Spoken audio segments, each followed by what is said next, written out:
Bismillahirrahmanirrahim. Assalamualaikum warahmatullahi wabarakatuh. Alhamdulillahilladzi bi ni'matihi tatimmus shalihat. Asyhadu an la ilaha illallah wahdahu la syarikalah wa asyhadu anna Muhammadan abduhu wa rasuluh sallallahu alaihi wasallam. La nabiyya wa rasula ba'dah. Segala puji milik Allah, salawat dan salam sama-sama kita mohonkan kepada Allah. Semoga senantiasa Allah limpahkan kepada nabi kita Nabi Muhammad sallallahu alaihi wasallam dengan mengucapkan Allahumma shalli ala Muhammad wa ala ali Muhammad. Semoga salawat dan salam juga Allah limpahkan, Allah curahkan kepada sahabatnya, kepada keluarganya, ya, kepada sahabatnya dan umatnya yang senantiasa kokoh tegak berdiri di atas sunnah-sunnah Nabi Sallallahu Alaihi Wasallam. Baik, mahasiswa sekalian, mahasiswa Piaud Masjid Al-Kifayah Riau ya. Kita lanjutkan materi di pertemuan kita kemarin. Kemarin saya sudah menjelaskan tentang ciri-ciri guru murid, kemudian pembelajaran yang di dalamnya ada kreativitas ya. Nah sekarang saya akan coba menjelaskan lebih dalam atau lebih menjelaskan lebih dalam atau lebih jauh tentang apa sih tujuan strategi pengembangan kreativitas dan bagaimana caranya. Kita dalami, kita berikan contoh-contoh yang aplikatif ya. Jadi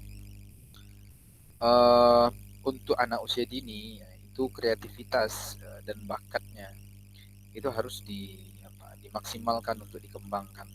Jadi guru PAUD ya atau guru RA itu harus memiliki referensi yang banyak mengenai bagaimana strategi supaya anak-anak usia dini ini memiliki kreativitas. Mereka mampu mengembangkan bakatnya ya dari segala aspek yang mereka miliki. Ya, karena pada usia ini adalah usia emas ya, usia golden age ya, masa keemasan, sehingga kalau usia ini kita manfaatkan dengan baik ya, semaksimal mungkin, nah maka nanti kita akan menciptakan generasi-generasi yang gemilang, generasi-generasi yang cerdas, yang kreatif, yang mampu bersaing di masa yang akan datang ya. Kenapa begitu ya, karena orang yang kreatif ya, orang yang punya bakat ya, kemudian dia kreatif, dia bisa mengembangkan bakatnya jauh melampaui orang pada rata-ratanya, itu biasanya punya daya saing yang kuat ya, daya saing yang tinggi ya, punya apa namanya tuh, kualitas diri yang lebih baik ya, sehingga kalau masing-masing anak di masa depan, anak-anak sekarang di usia dini ini di masa depan kalau punya kualitas diri yang bagus, daya saing yang tinggi, kan negara ini akan maju. Jadi dampaknya luar biasa sekali. Nah, lalu bagaimana uh, uh, apa namanya tujuan ya dari pengembangan kreativitas ini ya, dan bagaimana cara yang bisa kita lakukan di sekolah pada setiap aspek apa namanya aspek-aspek pembelajaran itu ya, pada berbagai macam metode maupun berbagai macam strategi pembelajaran. Yang pertama, eh, pengembangan kreativitas melalui hasta karya, ya, hasta karya atau menciptakan produk, ya. Jadi melalui pembelajaran hasta karya ini bisa kita kembangkan kreativitas siswa atau murid kita.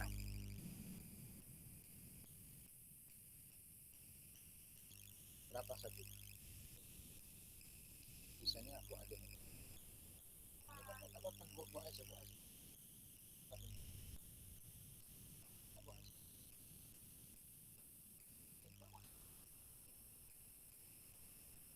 Ya. Ya, yang pertama bagaimana cara mengembangkan kreativitas dengan kegiatan pembelajaran hasta karya. Jadi menciptakan satu produk baru.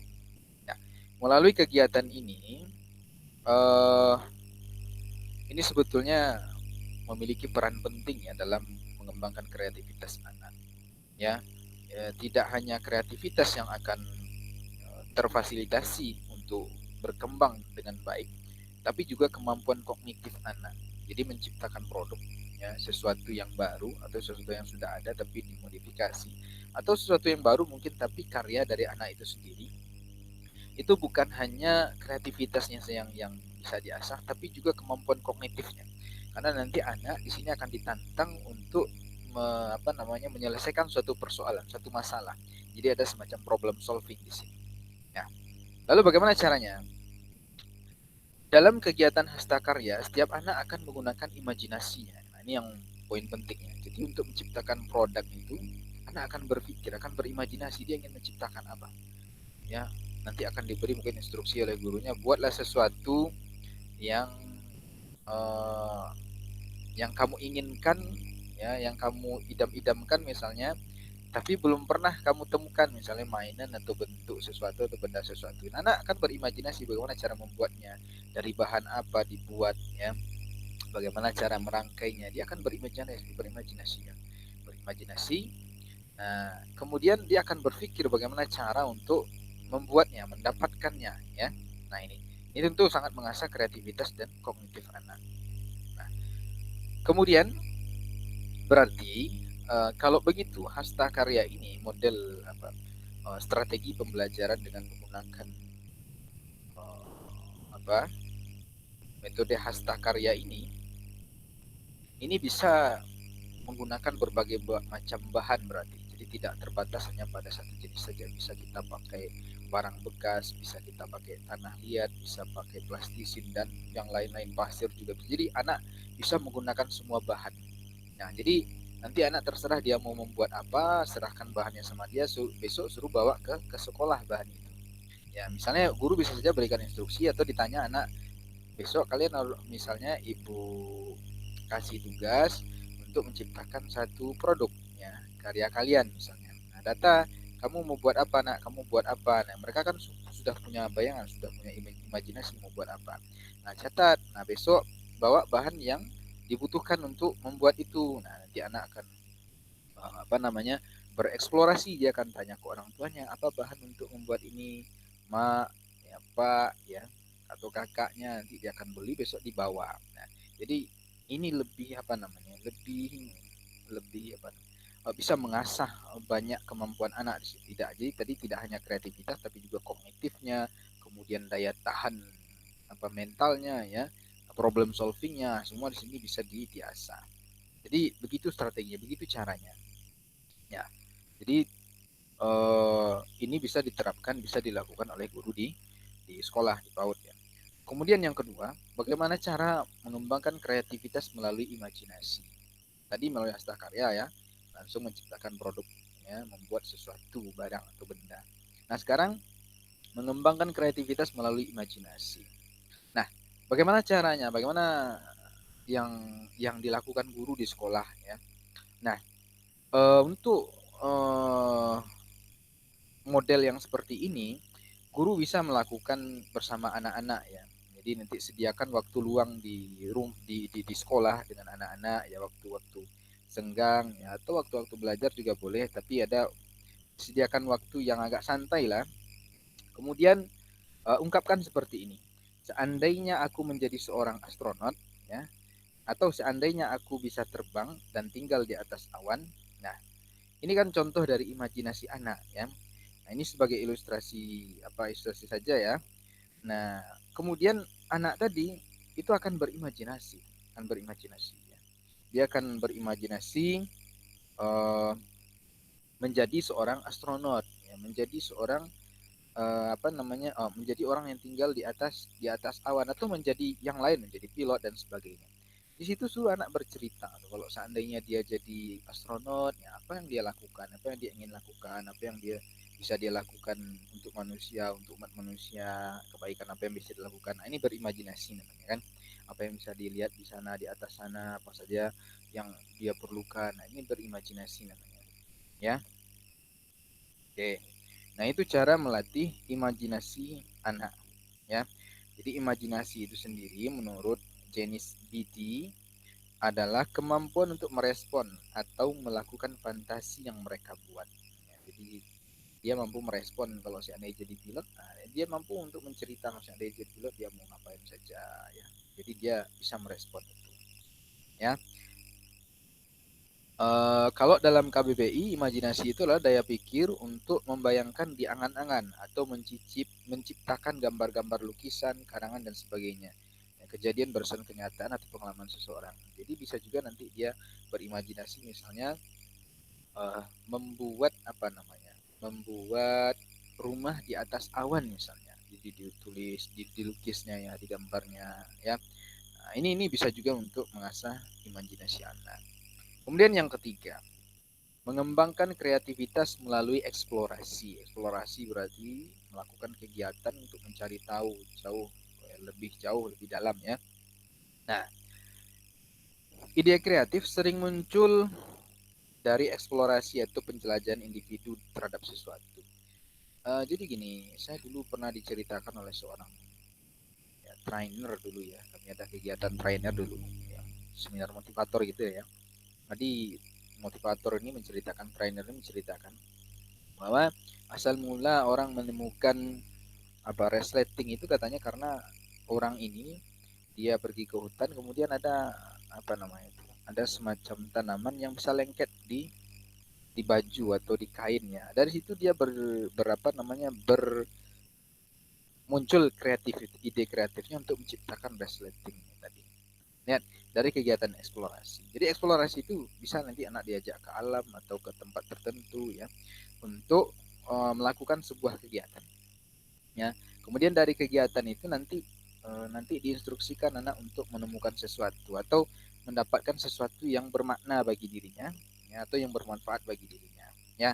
Jadi ada penjelajahan lapangan. Kalau di SD ini ada pramuka ya. Kalau di TK nanti ya mungkin modelnya kegiatan outing kelas. Mungkin diajak dia ke kebun buah ya, nanti di kebun buah dia disuruh bereksplorasi mencari di situ, bisa juga mencatat nama-nama tumbuhan, buahnya seperti apa, kemudian warnanya seperti apa, itu kan bereksplorasi. Nah dari situ anak akan dapat pengetahuan, ya dapat pengetahuan baru.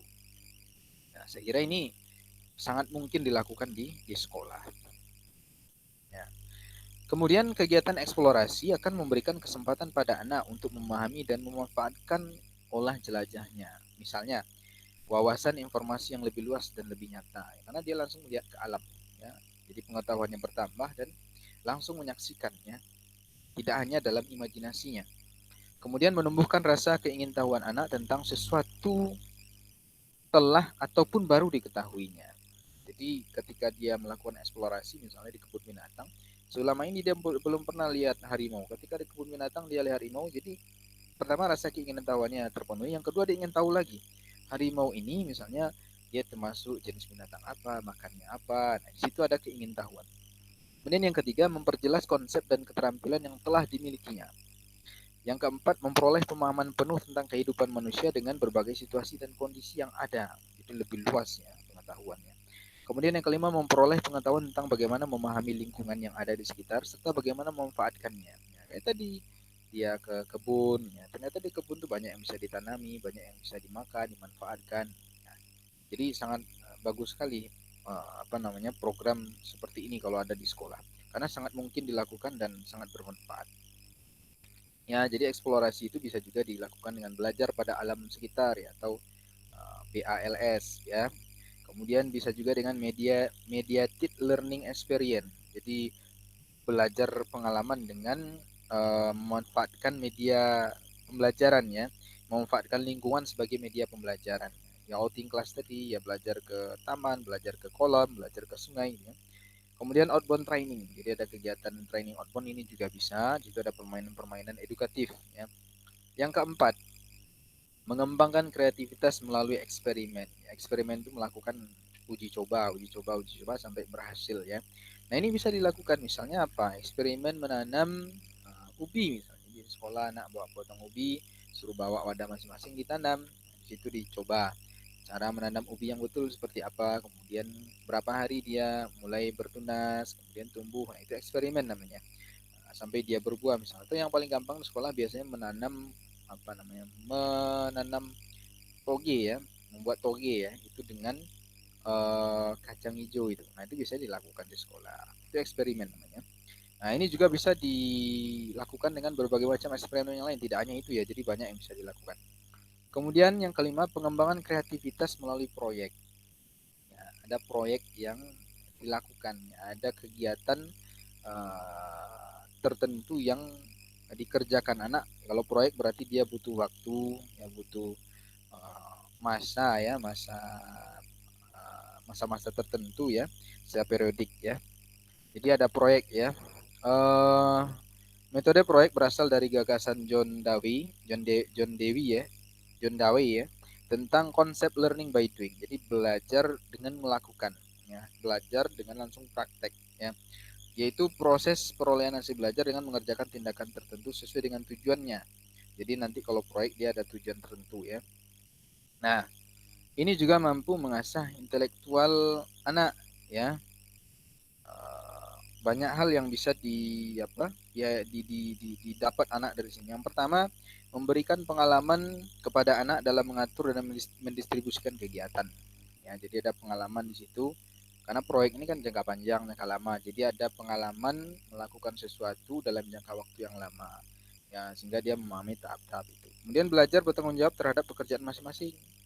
Ya, jadi apa yang dia lakukan dia bertanggung jawab di situ, setiap hari dia pantau, ya setiap hari dia lihat, kemudian dia kalau ada kegiatan yang harus dilakukan setiap hari dia lakukan, ya.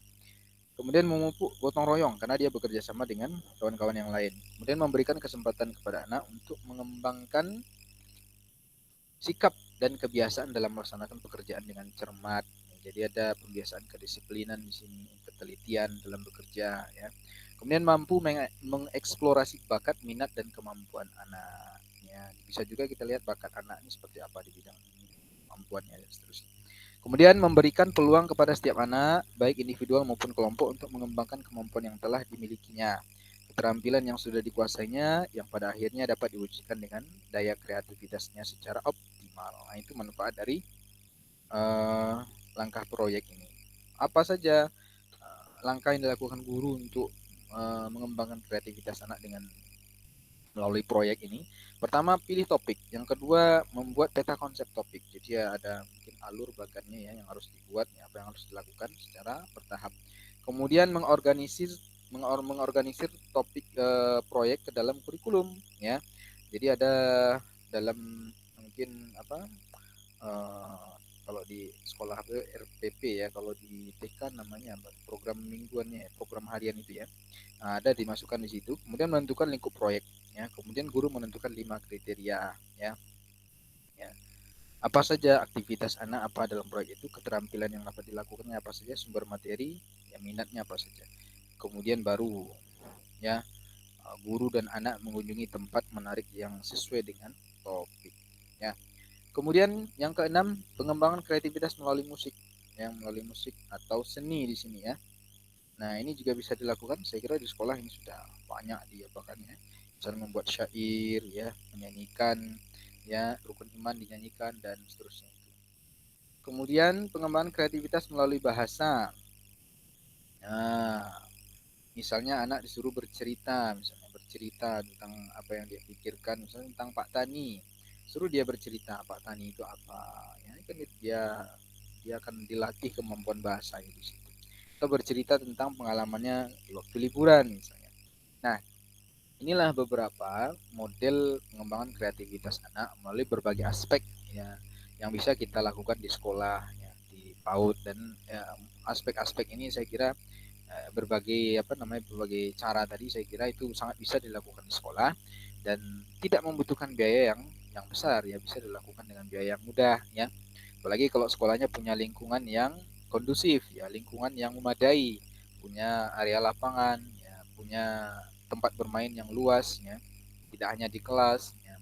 Atau kalau sempit ya, kalau terbatas maka boleh keluar misalnya outing kelas ya, ajak anak ke perkebunan, ajak ke peternakan, ajak ke sungai, ke kebun binatang. Di situ anak nanti akan melakukan eksplorasi dan sebagainya ya, sesuai dengan aspek-aspek yang sudah kita bicarakan tadi.